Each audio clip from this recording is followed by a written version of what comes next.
Hello, I'd like to welcome everyone to our fifth of a series of 7 seminars. The topic today is business paperwork submission and accounting services. And once again, this is being made possible through a USDA Rural Business Development Grant. We're very appreciative for that grant support. My name is Monica Mancuso. I'm with St. Mary Excel. It's a group, a nonprofit group working here in St. Mary Parish for economic diversification.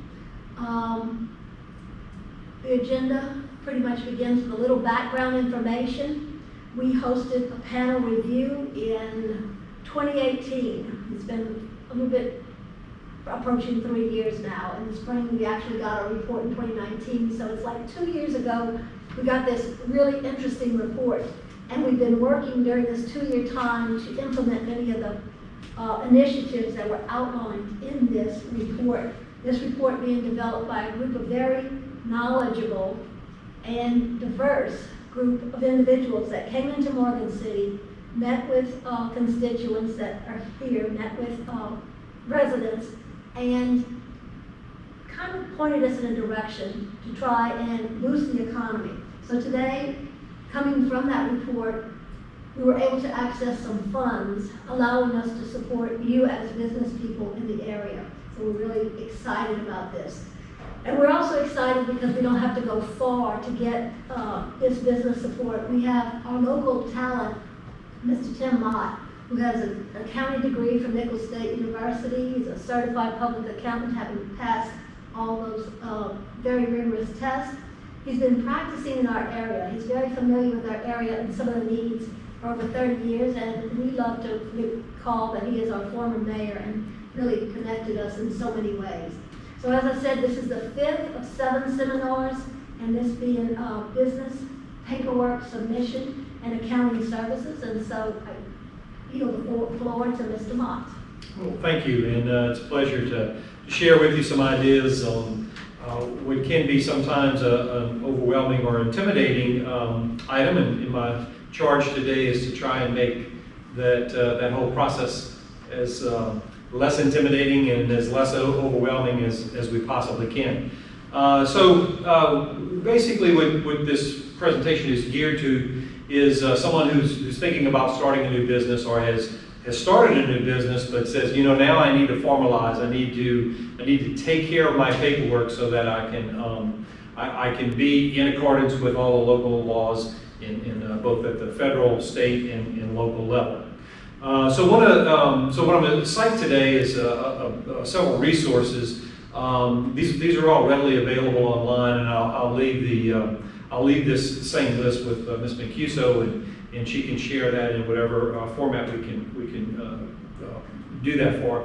But we'll start with just the real basics of just okay, I want to form a business. And one of the first things, and we've talked about this in both one of my earlier presentations and also Mr. Gerard Bourgeois, the local attorney's presentation about forming an LLC or what the choice of business entity. We've talked about that a good bit, but that becomes maybe the first decision. As I said in a previous presentation, if you have more than one owner, that generally is considered a partnership. But a partnership can be can take on another form, and that is of a corporation. So you can elect to be treated as a partnership, or you can elect to be treated as a corporation. And then under the corporate umbrella, you can elect to be taxed as either a C corporation or an S corporation. And those are all things that really need to be considered. You also can start a business as a sole proprietorship. And perhaps as a sole proprietor, you decide that it would be best to have some legal liability protections, and that's where the LLC, which, as I said, Mr. Bourgeois covered in pretty good detail.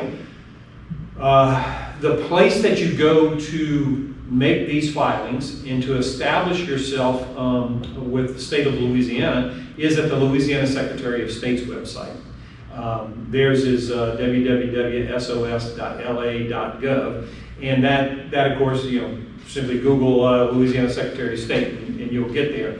But that's the place where you can file corporate documents, you can file LLC documents, and access a variety of other services. Now, the Secretary of State's website not only has business information, but it also has election information, and so it serves a variety of purposes. But we're going to just talk, of course, about the business side of it. When a corporation is formed, one of the filings is in your local clerk of court's office, and the other filing is at the state of Louisiana, because you have to designate someone to be the registered agent. And the registered agent is a Louisiana resident. If you're forming a corporation in Louisiana, you've got to have this Louisiana registered agent. That's the person or entity designated for service. Corporation's not an individual. So, it's an entity, it's a separate entity. It's considered to be the same as an individual in its legal status, but how do you serve a corporation if, for example, there's a lawsuit that has to be filed, or if there's a notice of some a particular legal notice that needs to be made to a corporation? Well, there's a person designated, and that's the registered agent. Now, if you were forming a corporation in Texas, but you didn't live there, and you didn't have someone living there, how would you accomplish that? Well, you would designate a Texas registered agent with the state of Texas, and there are companies that do that. That they serve that purpose. I'm a registered agent for this particular corporation, and then once they receive that notice, they would transmit or communicate that with you. So there's ways to work around multiple states is the point, but it all starts with your local Secretary of State's office. A lot of folks these days, in my practice, we see a lot less corporate filings and a lot more limited liability companies, and that's what we refer to as an LLC.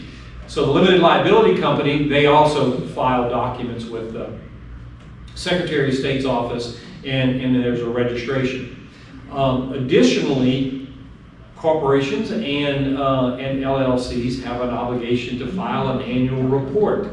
And all that annual report, it's not really a tax filing, although there's a little fee that goes with it, but it's a report that says, hey, the information that's on file is current and is accurate. So as I mentioned earlier, this registered agent designation, that has to be updated each year, and so if it changes, there needs to be some information that's communicated there to change that. Same thing with a corporation. If you had a new elected slate of officers,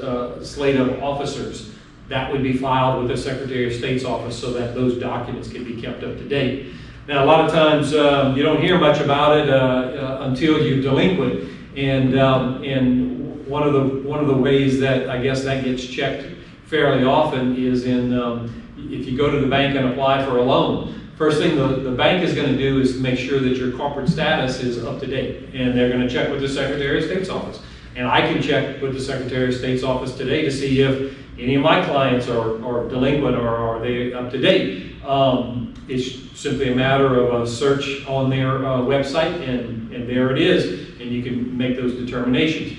If you are delinquent, it's usually a fairly simple matter of catching those up, just filing the delinquent reports and getting those up to date. But that's one of those things is to keep in mind, hey, each year I need to go to the Secretary of State's office and make sure that my LLC's filing or my corporate filing is up to date, so that from the state's perspective, I am legitimate and up to date and so forth.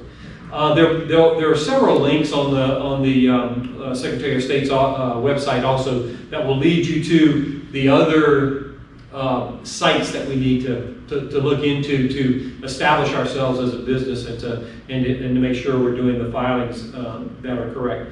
One of those is the GoBiz site, and that's GEAUXBIZ, gobiz.com. That site then is sort of it's intended to be a one-stop shop, or at least a portal to get you into the state of Louisiana's various filings that you may need to have, but starting with one particular spot. And so the GoBiz site is a place for you to apply for a business license, depending on the nature of the business that you have. They do provide a place there where you can reserve a business name. So if if you have a good idea for a business and you have a good name for your business, but you need to make sure that no one else has that name, then you can go on this particular website and reserve your name, and as a result of that, you'll see if there's any other similar names out there that might cause some confusion. One of the other links is going to be to the Louisiana Department of Revenue. Of course, the Louisiana Department of Revenue is the state's tax collector for income, corporate, business, individual, payroll, all of those various taxes. That's the Louisiana Department of Revenue, and you'll need to set up with them. One other site that is also accessible through this GoBiz site is the Louisiana Workforce Commission. If you're starting out with a small business and you're just self-employed and you don't have any employees, some of these items you can wait on.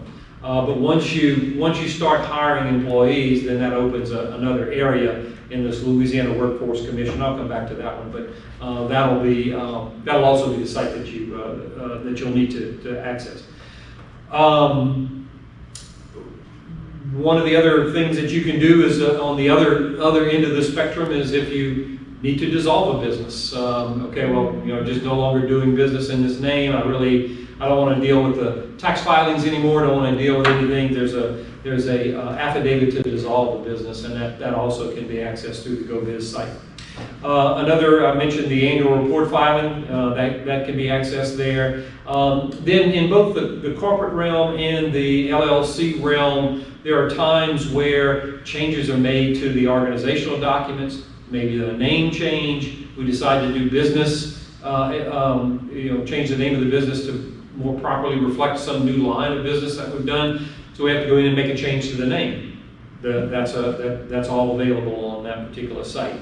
And then any other amendments, let's say I started out as a sole proprietorship and now I have a partner, an LLC, maybe it was formed, and so I share those with the partner, but now we needed a more formal agreement so that in the event that down the road we decide to separate, or we need to have more defined management roles or so forth, and we file those amendments, that GoBiz website can help accommodate you to make those filings with the various entities that you need to, in this case the Secretary of State's office.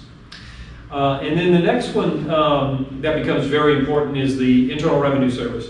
IRS.gov, it's a pretty comprehensive website. There's a lot of information on there, probably sometimes too much in the sense of can be intimidating and overwhelming. But we use that site. One of the first things would be for applying for an employer identification number.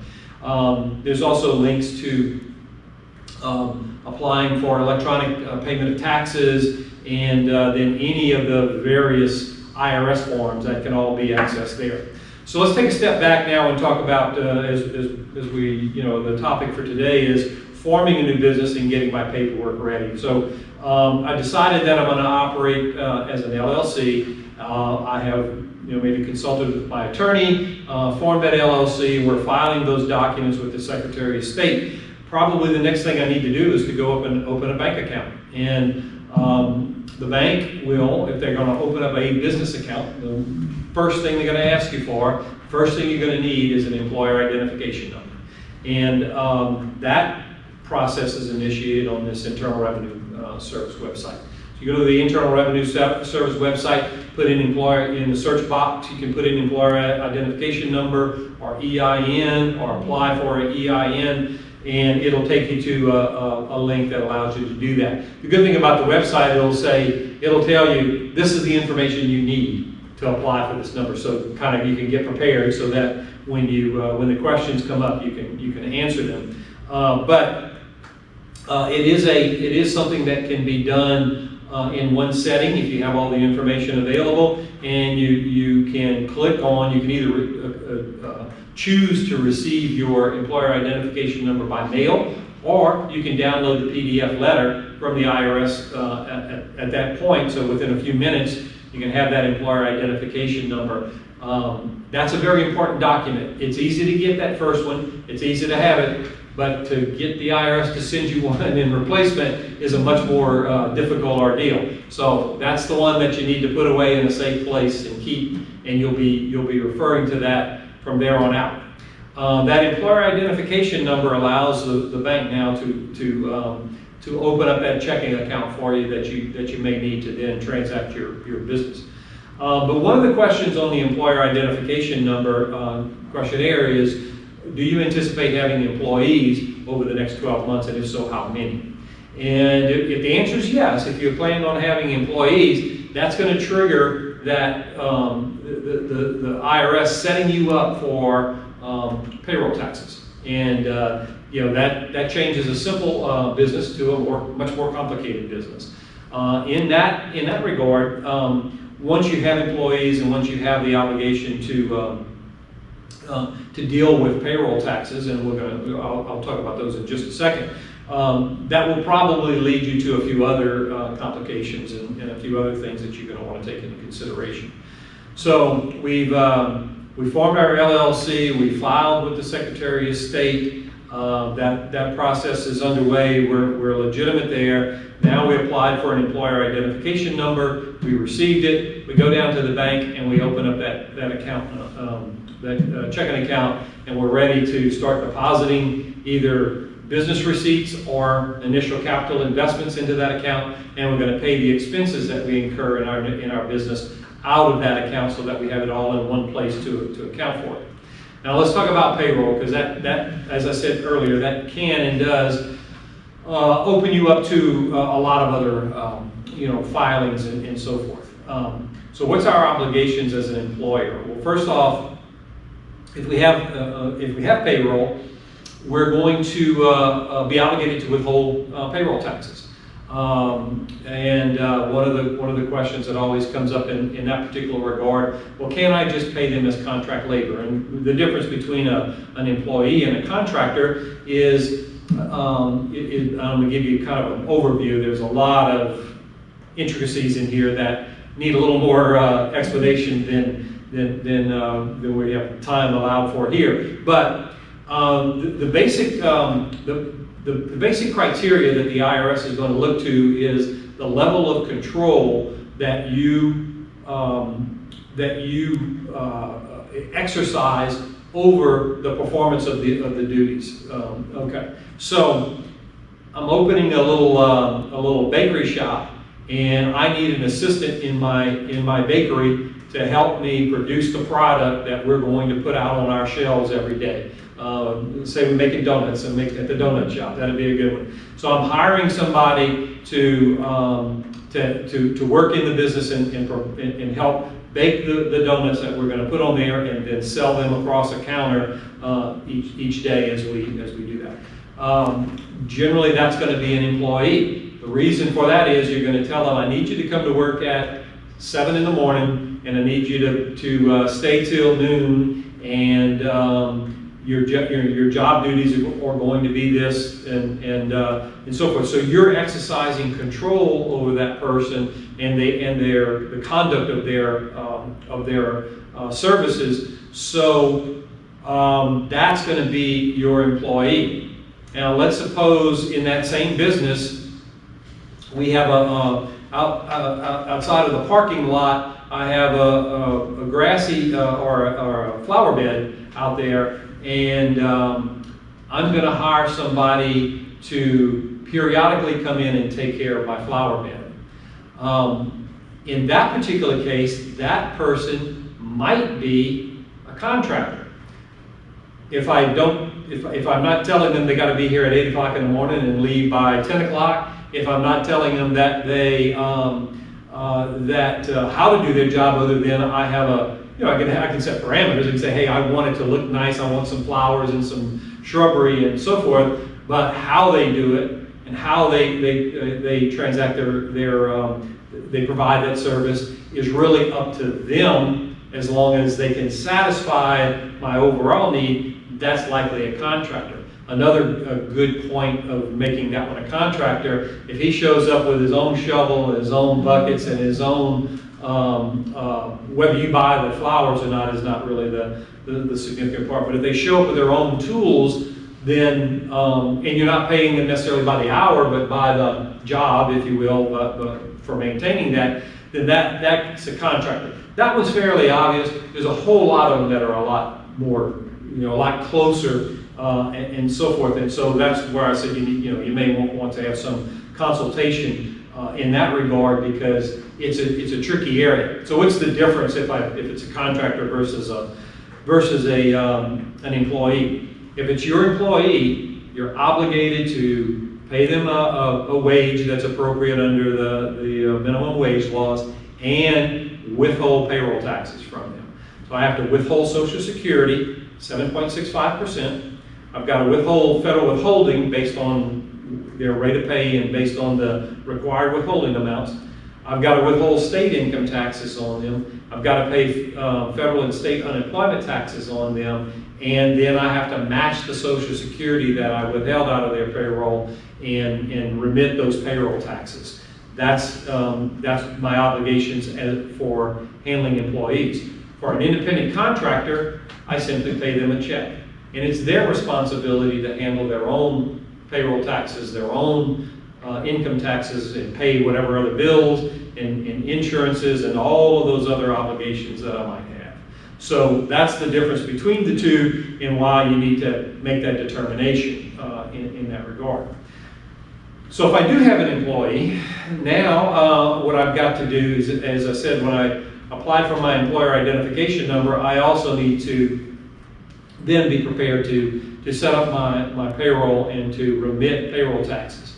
Now, the amount of payroll taxes you withhold and accumulate over relative time periods determine how often you have to remit those taxes, and then what the filing requirements would be. Generally, a business is going to file a quarterly payroll report, meaning I take my taxes for January, February, and March. I file a report in April that tells the IRS this is how much payroll I had, this is what the payroll taxes were, and this is the amount I owe. And then I have to make deposits, which are periodic payments, against those amounts.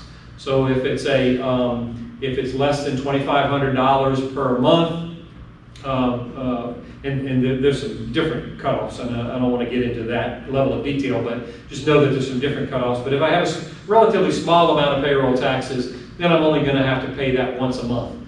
And how do I pay that?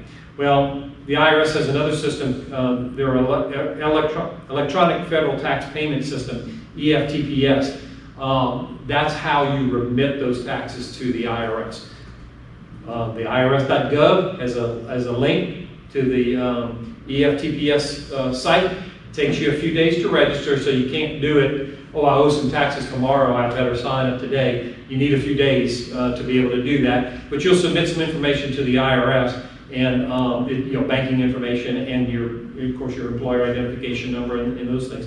They will send back to you the authorization and the link and the PIN. That is really that's what they send you, so that you can then establish your account. Once it's established, you're good to go. It can be as simple as clicking on going to the website and making the payment that way, or calling a 1-800 type, a toll-free type phone number and making your payments by telephone. And of course, it's drafted out of your account. So that's how you pay those payroll taxes over to the IRS.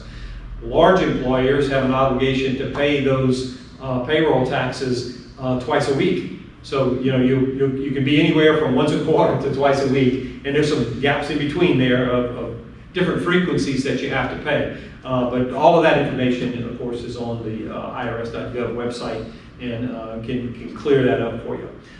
As I said earlier too, there's forms that you can download from there, so the quarterly payroll reports and all of those kinds of things are all available there.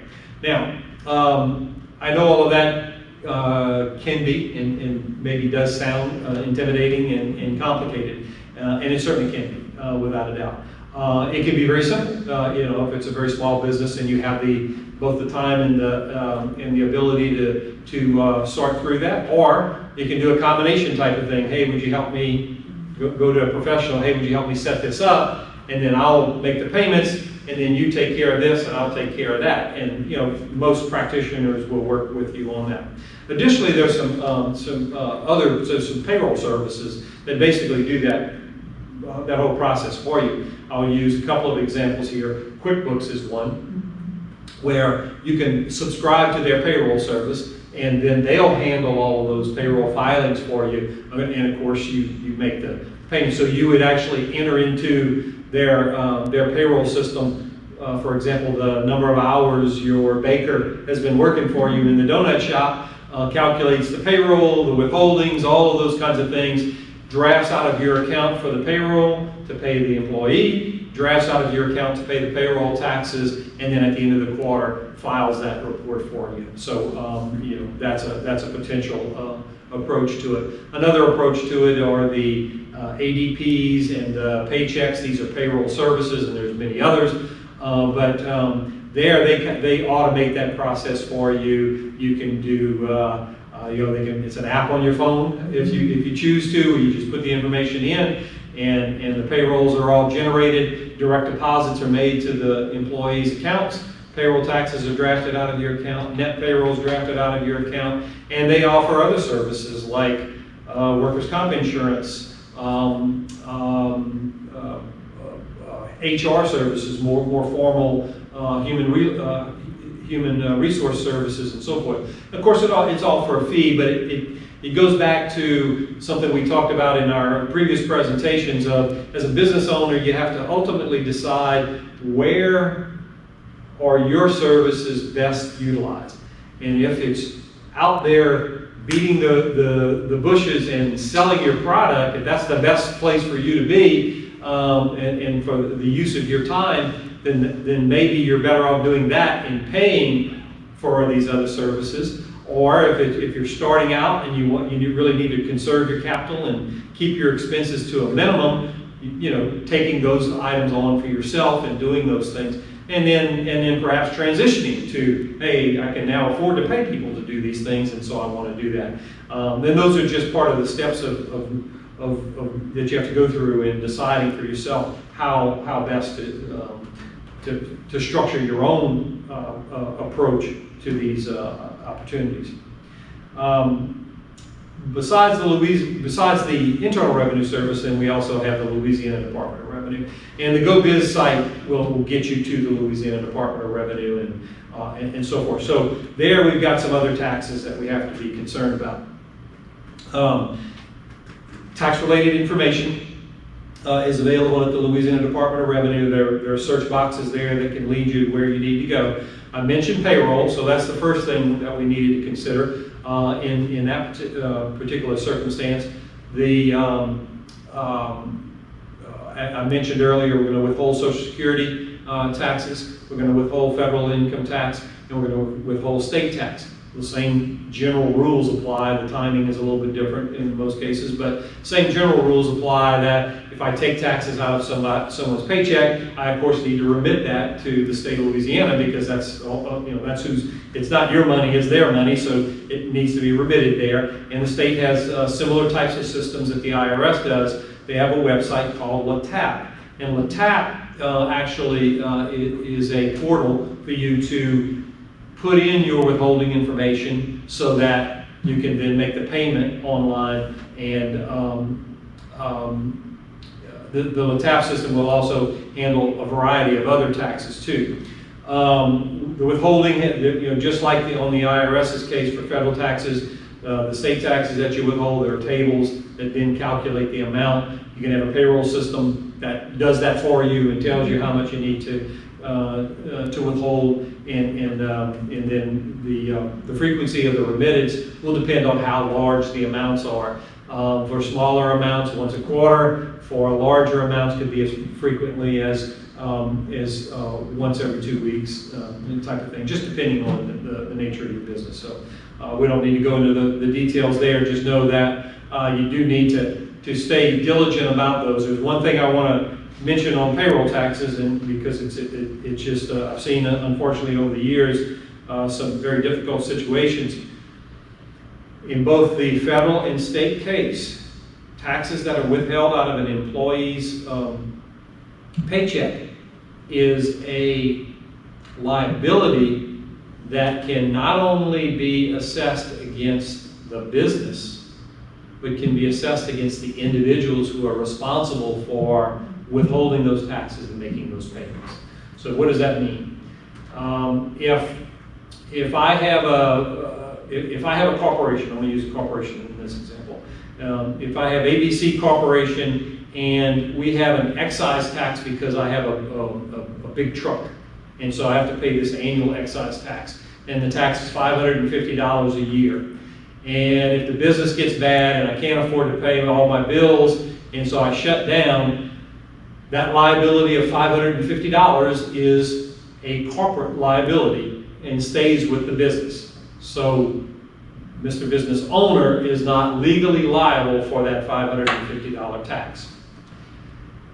If I take $550 of income taxes out of my employee's payroll, and I fail to pay that to the IRS, and my business is bad and I don't have enough money to pay my bills, and so I shut down and I still owe $550, that is a liability of that business, and it's that business's responsibility to pay that. But it also can be made a liability of the individual who was supposed to withhold and pay over those taxes. And that person can be held personally liable for that $550. As I said, the same thing applies in the state. So payroll taxes really always need to be treated separately and with a lot of diligence, because that you can get yourself into a whole lot of trouble in those particular cases when perhaps you didn't assume that that was the case. So, but we're going to have successful businesses, so we won't talk about that too much. But I did want to emphasize it's not an area that you can be haphazard in or lack attention to the detail, because it's that important as compared to maybe other responsibilities that might come about as a result of the business. So we go to the LATAP site and we set up our withholding account. So we get all of our registrations there. In both the IRS's case and in the state's case, businesses do get generally one number, their account number, and they'll use it across a variety of taxes. So whether it's payroll taxes or income taxes or whatever, the IRS, your federal ID number is your federal ID number. And then the same thing with the state. That number is the same. There are some additions to the number that can indicate other taxes, but I don't want to overly complicate the discussion, but that's what that's about. LATAP can also set up sales tax accounts. And now that's another area that is one that can be intimidating, but is important to understand all of the various circumstances that are with that. So we'll spend a little time talking about sales taxes. So who's liable for a sales tax? Well, anytime, we'll use the obvious. I mentioned my donut shop earlier, so we'll start with that one. I'm a retail seller. I'm selling donuts to the general public. Not only do I charge them a sales price, but I also add sales tax to that. What sales tax do I add? Well, the first question for that is always, from where am I selling those? Okay, so if I'm in Morgan City, Louisiana, then I'm in St. Mary Parish, and I'm in Louisiana, so I've got to be concerned about state of Louisiana sales taxes and taxes that are liable, that are to be collected for and within St. Mary Parish. Now the difference between, in the state of Louisiana, there's one tax statewide, so that makes it a little simpler in that particular regard. But from time to time, there have been a lot of changes in those. There are times where the state legislature has provided exemptions for various types of products that are sold, and so the tax on one particular item could be zero. Or it could be a portion of the state's tax, and we've had that before. I'm going to use round numbers here because that's not the current sales tax rates, but in the past it were. We've had some situations where we had a 4% state tax, but certain items were exempt to the extent of 2 of those 4 percentage points. So we've had a 4% tax on this item and a 2% tax on that item. So it can get confusing in that regard. And of course, there are certain items that are totally not subject to income tax. For example, at the state level, food for consumption in your home is not subject to state tax. So my donuts, that's a retail sale, that's still subject to tax. But if I go to the grocery store and I buy the flour and the baking powder and the salt and all of those things that become that you would take home and make these products, then those would be exempt from state sales tax. In the parish's case, many parishes, and certainly St. Mary, using them as an example, have a variety of taxes that are collected for a variety of different entities. Now, luckily, all of our taxes are collected by the St. Mary Parish Sales Tax Office, so it's only one entity that you deal with. But it does matter whether you're making a sale in Morgan City or a sale in Bayou Vista. And the reason for that is Morgan City can have a rate that's different than the rate that's collected in the unincorporated portion of the parish. So the location of your sale does become important. So if I had a donut shop in Amelia, a donut shop in Morgan City, and a donut shop in Bayou Vista, and a donut shop in Franklin, then the sales tax rate that I collected each of those could be different. And luckily today, our registers, we program that into our cash registers, and it calculates the right amount of tax. But when I report that to the state, when I report that to the parish, there's a column for each of those various locations. And so I have to make sure I keep those straight in those various locations.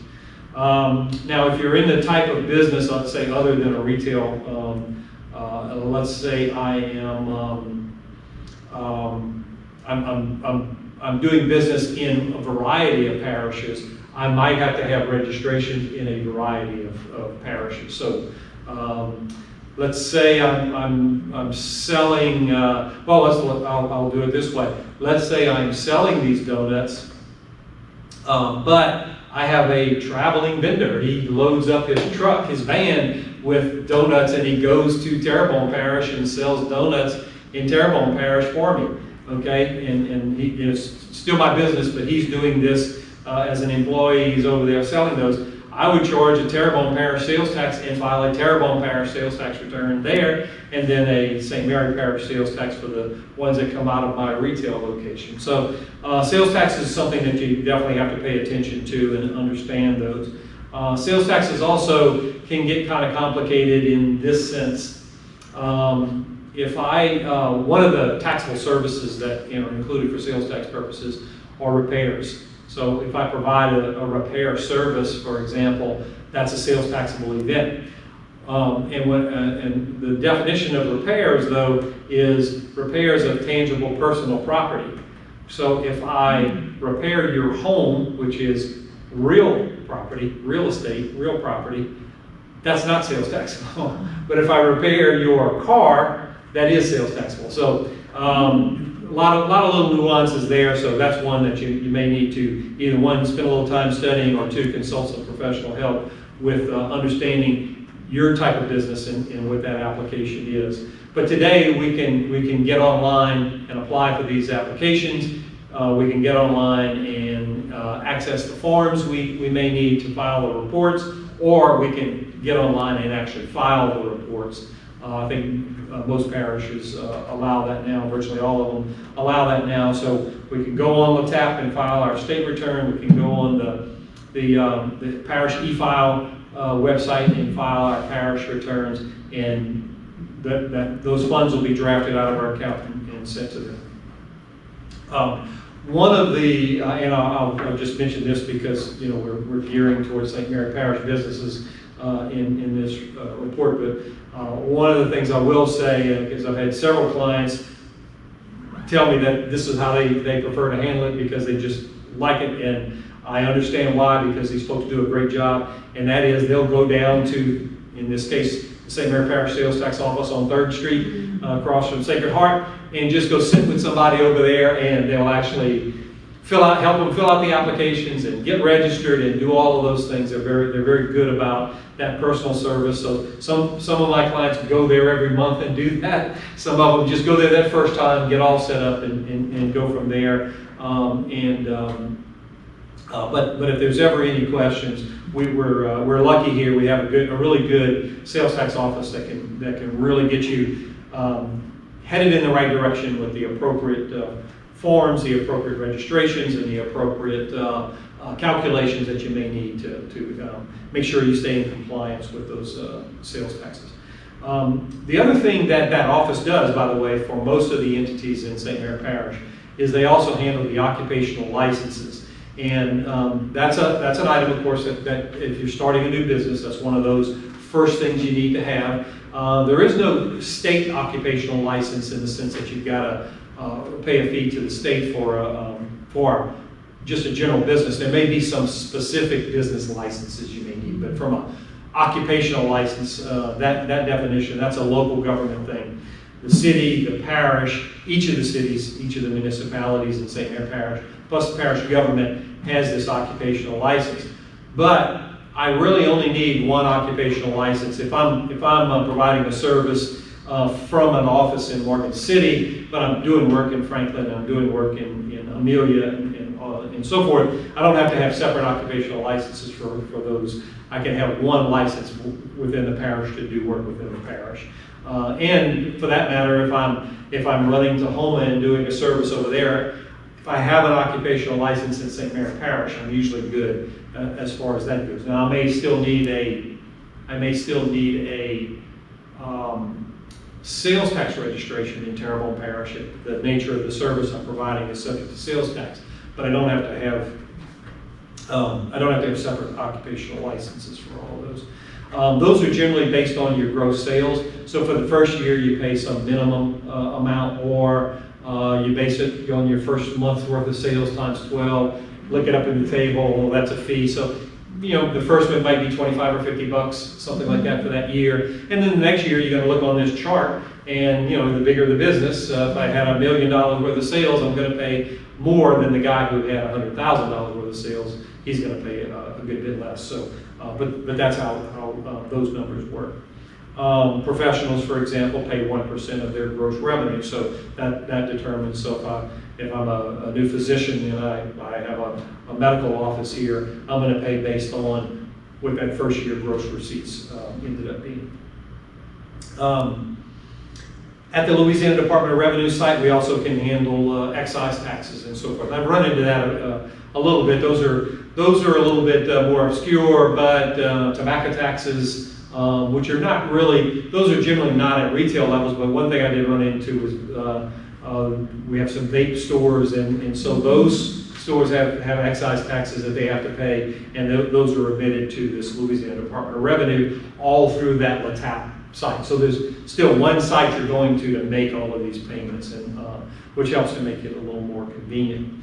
And then income and franchise tax accounts. So if I decided to operate as a corporation, then I'm going to have a corporate tax return to file.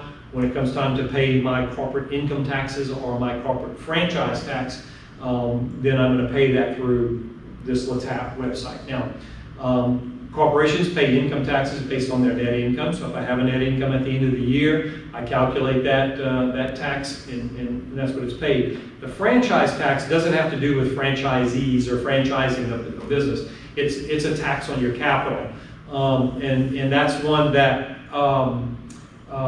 there's been some changes to that in the sense that like for this past year, there's a rate per thousand of your overall capital that you pay on the first 300,000, and then it's a different rate for the amount over 300,000. In this past year, they waived the tax on the smaller entities. And there's been a lot of talk over the years about doing away with the franchise tax. It's one of those ones that doesn't apply to as many taxpayers these days because LLCs have become somewhat much more popular. There is no franchise tax on the LLC, but there is on a corporation. And so there's been some changes in that regard. And then, going back to when we started this new business and we got into the employer situation, besides the besides the federal income taxes that I have to withhold and so forth, and the state taxes that I have to withhold, there's another tax that I have to pay, and that's the Louisiana Workforce Commission and a registration there. That is for unemployment taxes. So let me explain how that works. So if I'm a new business, what happens is I have to register with the Louisiana Workforce Commission, and I'm assigned a rate per the payroll. That rate typically is fairly high, I guess overall. It could be in the neighborhood of 6%. It does depend a little bit on your industry, but it's 6%, but it's paid on only the first $7,000 of wages, okay? So, and that number has varied over the years, but let's just use 7,000 for right now. So what that means is if I have one employee and I pay them $10,000, I stop paying unemployment compensation in that calendar year once I've paid it on $7,000. So any amount I pay him over that is zero. So the more number of employees you have, of course, the higher the tax is going to be, and that's what it's intended to do.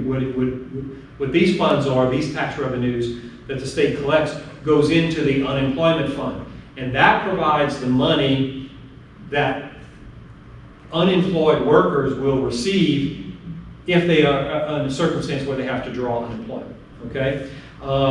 This past year, of course, with COVID, there was a tremendous amount of funds paid out in unemployment. Some of that was from the state's unemployment fund and depleted the state's fund quite a bit. But some of it were some federal dollars that were put in there. That's totally separate. It doesn't have anything to do with what we're talking about today. This is the regular unemployment benefit, which I think the maximum benefit is something on the order of $250 a month, a week, from the state unemployment fund. So what happens is with this state unemployment fund is, okay, I pay on the first $7,000 I pay to an employee.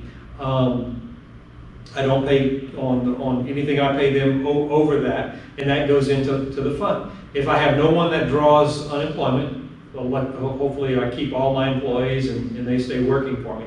After a 3-year period, they will look back at your experience rating. And if you've not had people drawing on your account, not drawing unemployment as a result of you laying them off, then your rate gets adjusted. And so for businesses that have been around for a long time and haven't had a bad experience in their unemployment situation, they may pay as little as 0.1%. So way down the, so there's an incentive there for employers to manage that whole circumstances and hopefully not be in a situation where they have to lay folks off. And then the other thing it does is if you're just the nature of your business is you have a lot of turnover that way, and people do end up drawing unemployment against your account, those people are going to pay a little bit higher rate into this fund. And the fund is there to provide those unemployment benefits. Now, there is a federal unemployment tax. It's structured virtually the same way. It's a much smaller percentage. It's 0.6%, 0.006 times $7,700 of wages. And those amounts go into a federal fund, and then those federal funds are used to supplement the state funds when states run out of money. So back in the early 80s, where we had the major downturn in the oil industry, that would have been a circumstance where the state would have had to draw against this federal funds to come in, and then it's up to the state to replenish their funds and so forth. Probably more information than you need, but I wanted you to kind of understand how that system works. Your responsibility, of course, is first to register with them, get assigned that rate, and file those quarterly reports. They're done with instead of LATAP, these are done with the Workforce Commission. And so what that does, the employer is filing information, reporting his payments to his employees and what their wages were, and then calculating the tax from that. That way, if that employer has to lay somebody off and that employee has to go down and draw unemployment, that information is already on file and already in the system. And so that's why that's kind of done and kept a little bit separate.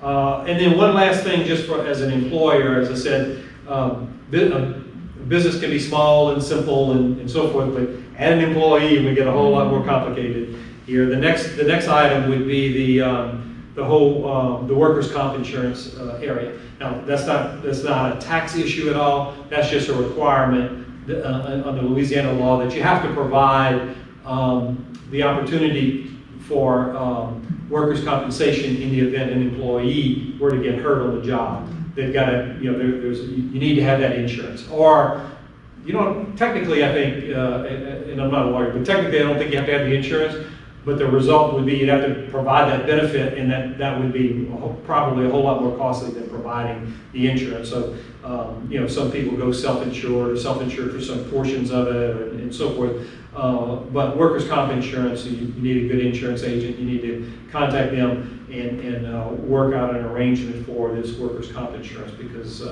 that becomes important. If I hadn't scared you away from starting a new business, those are the resources that I would refer you to in the event that someone asked me that question. Of course, professionals that are in public accounting and accounting firms and so forth can assist you with these things. So as I said earlier, it's good to be informed. It's good to understand all of these things and then decide for yourself how much you're willing to take on yourself, how much you would rather pay someone to do for you to benefit you and your business and to get your business going. And those things can transition over time, where maybe I'm doing everything to start with, but I can take over some of it, or vice versa. So those are the topics that I had and the sites that I had to discuss. We'll be happy to answer any questions that anybody may have in that regard. Basically, I think you hit the nail on the head when you said it's very complex and hopefully not scaring anyone away. But you also referenced some services, and I really like the part where you talked about the free services you could receive by just going to the tax office and making sure that it's all cleared away. But as a business person walks themselves from, you know, no employees to maybe adding the first employee, they could come in and get a consultation with Sure. you. Yes. And then you could kind of verify that they have everything lined up that they need for that point in their business. Right. As they take another bigger step, they could come back for another consult, because there's nothing to say that they have to automatically, you know, give away the control of managing their books. Maybe it's something they can do themselves, but to have that level of assurance, that consultation along in the process, I can see it's very beneficial. And look, most practitioners would work with anyone under any of those circumstances. In other words, I'm just here if you need me. So otherwise, I don't worry about you. You just call me when you need me. To the point of, hey, we mentioned in one of our other presentation this QuickBooks Online. You know, where I'm keeping my own books, but my accountant has access to those, and he can peek in there and look anytime. So if I call him and say, look, I'm not sure what to do with this. I sold a truck, and I have no idea how to record that. Would you take a look at this and see if you can help me with it? And so then they would just go in and just do that item. And then generally speaking, that practitioner would only charge for that. He wouldn't be charging for everything. Some would say, hey, I'm going to charge you X number of dollars a month, and I'll kind of just do an overview, and anytime you need me, call me. And so there's a variety of ways of setting it up, and a variety of ways of helping to give you that comfort so that you can focus on building your business and getting to where you want to be with that business. And that's what it's all about. I mean, that's what we're all here to do, is to hopefully help individuals be successful in the endeavors that they're undertaking for the support of their family, or helping their community and building a business and so forth. And you know what? I'll share this with you too. A lot of these same instances also apply to nonprofits. You know, if you have a desire to really provide a service for the community that is a nonprofit, some of these same registrations and all of these kinds of things do apply, and you may need that kind of help in getting those done. And that's maybe profit isn't the motive, but being but filling a need that the community has is the motive. And so, I think you'll find some of the same individuals that you would consult for a business could be just as helpful in a nonprofit situation too. Very good. All right, we thank you, Okay. and we look forward to, I think the last of your series will be held the first week of December, and it is on getting ready for tax season. Right. Something that we all know. So we thank you for joining us today, and we thank Mr. Mott for your expertise. We've learned quite a bit, and we look forward to your next presentation. Okay, thank you. Thank you.